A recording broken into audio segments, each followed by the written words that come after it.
नमस्कार दोस्तों, बहुत बहुत स्वागत करता हूं आपका एक और नई वीडियो में। दोस्तों देखिए, आज हम आलोक इंडस्ट्रीज की बात कर रहे हैं। डिटेल में बात करेंगे क्या इसका टारगेट रहना चाहिए, और अगर आपके पास इसके शेयर हैं तो आपके लिए एक बहुत अच्छी खबर है। और अगर आप नई फ्रेश बाइंग करना चाहते हैं तो क्या इसका सही प्राइस रहेगा, और हमें आने वाले दिनों में इसके क्या टारगेट्स देखने के लिए मिलेंगे।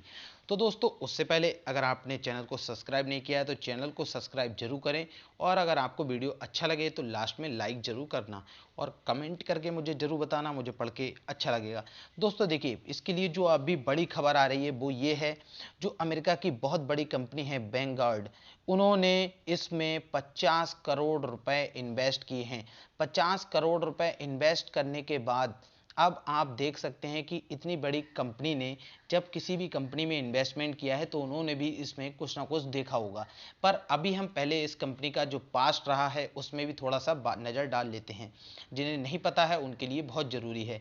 दोस्तों देखिए, कंपनी के पास्ट की अगर बात करें तो एक वक्त ये कंपनी डीलिस्ट होने की कगार पे थी, और एक मुकेश अंबानी जी, और मुकेश अंबानी ने ये फाइल भी किया था कि हम कंपनी को डीलिस्ट करना चाह रहे हैं। पर बहुत से रिटेल इन्वेस्टर्स ने इसके खिलाफ वोटिंग और केस किए थे कि हम डीलिस्ट करने के पक्ष में बिल्कुल भी नहीं है, और कंपनी आपको डीलिस्ट नहीं हुई। लेकिन उस समय इसका शेयर का प्राइस 2-3 रुपए तक पहुंच चुका था, 4 रुपए तक। तो बहुत ज़्यादा माइनर प्राइस रह गया था इसका। लेकिन जब ये कंपनी एक्वायर करने के बाद दोबारा से उन्होंने रीलिस्ट की, और इसका शेयर प्राइस आपके लिए पता है लगभग 17 रुपीज़ के करीब आया। लेकिन वहाँ से आपको शेयर में बहुत ज़्यादा बड़ी गिरावट देखने के लिए मिली। उस गिरावट की बड़ी वजह ये थी कि शेयर होल्डरों के लिए बहुत ज़्यादा प्रॉफिट ऑलरेडी लिस्ट होते ही मिल चुका था।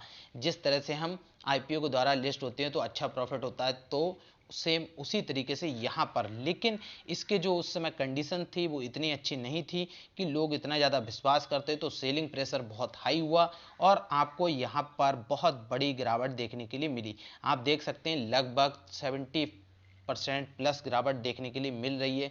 तो ये बहुत बड़ी गिरावट कहेंगे। लेकिन वहाँ से शेयर ने दोबारा से रिकवरी करी, और आप बिल्कुल अपर सर्किट में जाते हुए शेयर ने वहाँ से 1100% का रिटर्न दिया। तो ये बहुत बड़ा रिटर्न। लेकिन आप ये चीज़ हमेशा याद रखें, ये जो टाइम पीरियड होता है यहाँ पर ऑपरेटर सबसे ज़्यादा एक्टिव होते हैं, और यही वक्त था कि ऑपरेटर्स की वजह से डेली अपर सर्किट इसमें लगना शुरू हो गया था, और आपको ये प्राइस एकदम आसमान छूते हुए दिखी।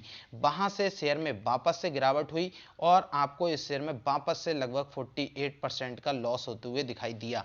इसके बाद आप का ये टाइम फिर आया, इसमें वापस से थोड़ा सा प्लस माइनस हुआ। लेकिन अभी अगर बात करें हम यहाँ से शेयर में, आपको अब कोई भी ऐसी गिरावट और उतार चढ़ाव थोड़े बहुत जो नॉर्मल शेयर्स में रहता है उस टाइम पर ये पहुंच चुका है। तो अब आपके पास ये बिल्कुल, इसमें जो ऑपरेटर्स का गेम था वो अब लगभग ख़त्म हो चुका है, और क्योंकि ऑपरेटर्स भी समझ गए हैं और पब्लिक भी अच्छे से समझ गई है, इस वजह से ऑपरेटर्स अब इससे बिल्कुल निकल चुके हैं। लेकिन कंपनी अभी देखिए प्रॉफिटेबल नहीं है, इसलिए हम इसका प्राइस का जो टारगेट है वो बहुत बड़ा तो नहीं हो सकता है इस समय।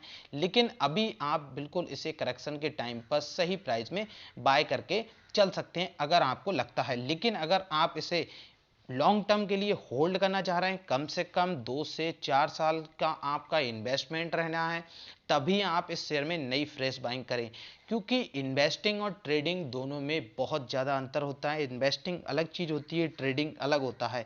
तो आप अगर इन्वेस्टिंग करना चाहते हैं तो आप 2 से 4 साल तक इसके लिए होल्ड करने के हिसाब से ही बाय करके चलें, और आप जितना भी अमाउंट इसमें इन्वेस्ट करना चाहते हैं, आपके मन में जो भी नंबर हो उस नंबर का आधे से कम ही इसमें इन्वेस्ट करना। एक बार में टोटल पैसा अपना कभी नहीं लगाना किसी भी ऐसे शेयर्स में। अगर हम बात करें तो अगर कंपनी प्रॉफिट में आती है, 200-400 करोड़ का अगर प्रॉफिट दिखाती है कंपनी, तो आपके लिए ये जो शेयर प्राइस है आपको 50 प्लस जाते हुए दिखाई देगा इस कंपनी का, और आपको कंपनी वापस से एक अच्छे लेवल पर जाते हुए दिखाई देगी। पर अगर हम इसके पिछले 5 दिनों के चार्ट के बारे में देखें तो आपको शेयर अभी थोड़ा डिस्काउंट पर उपलब्ध है, 6% से ज़्यादा का डिस्काउंट पे मिल रहा है। तो अभी एक अच्छा पीरियड है। लेकिन अगर आप इसके पुराने होल्डर हैं और आपके पास शेयर पड़े हुए हैं तो आप बिल्कुल होल्ड रखिए इसमें, क्योंकि अब आप जानते हैं इसके मालिक कौन हैं और उनका फ्यूचर का प्लान किस तरह का रहता है और किस तरह का उनका वर्क रहा है आज तक ओवरऑल देखें तो कंपनी आपको जरूर आने वाले वक्त में प्रॉफिटेबल ही दिखने वाली है और इसका अच्छा कारोबार रहने वाला है। कंपनी के शेयर प्राइस में आपको अच्छा टारगेट देखने के लिए मिलेगा। और अगर आपके पास इसका प्राइस, शेयर का प्राइस 2 रुपए, 3 रुपए, 4 रुपए के लेवल से आप इसमें होल्ड किए हुए हैं और आपने आज तक सेल नहीं किया है, तो आप समझ लीजिए कि जब आपने आज तक सेल नहीं किया है, आपके पास एक चांस था इसे 50 रुपीज़ के लेवल तक सेल करने का और आपने उस प्राइस तक इसको सेल नहीं किया है, तो आप बिल्कुल इसमें 2 से 4 साल होल्ड करके रखिए, जिससे कि आपने जो 50 रुपए तक पे अपना 1000% तक का प्रॉफिट था उसको नहीं लिया, तो अब आप इससे 1500% से कम का प्रॉफिट नहीं लेंगे। यही सोच करके आप होल्ड करके रखिए इस शेयर के लिए। और बात करें तो देखिए, जब ये कंपनी दोबारा से रीलिस्ट हुई थी तो उससे पहले इसकी फेस वैल्यू 10 रुपए की थी। आज के टाइम में इसकी फेस वैल्यू 1 रुपए हो गई है, क्योंकि इसीलिए इसे दोबारा से रीलिस्ट किया गया था और वहीं पर शेयर होल्डर्स के लिए बहुत बड़ा प्रॉफिटेबल देखने के लिए मिला, इसीलिए इसका प्राइस बहुत ज़्यादा गिरता हुआ आपको दिखाई दिया।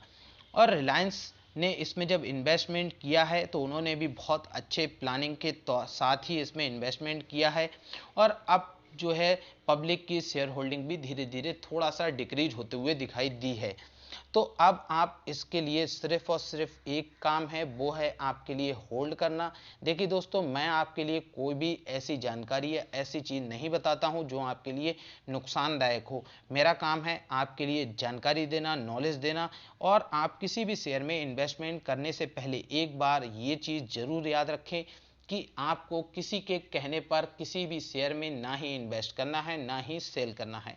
आपको उससे पहले उस शेयर के बारे में, उस कंपनी के बारे में अच्छे से पूरी जानकारी जुटानी है, क्या उसके आगे प्लान है फ्यूचर में, तो और क्या उसका काम है। तभी आपको जाकर के जब अच्छा लगे, जब आपका दिल करे, तभी आप किसी भी शेयर में इन्वेस्टमेंट करें। दोस्तों, अगर आपको वीडियो पसंद आई तो लाइक जरूर करिए, चैनल को सब्सक्राइब करिए। और अगर शॉर्ट टर्म में इसके टारगेट की बात करें तो आपको ये शेयर 30 रुपीज़ तक का दिखाई दे सकता है, पर इस शेयर के प्राइस के लिए भी आपको कम से कम 6 मंथ का इंतजार करना होगा दोस्तों। थैंक यू दोस्तों वीडियो को पूरा देखने के लिए और वीडियो को शेयर जरूर कीजिएगा।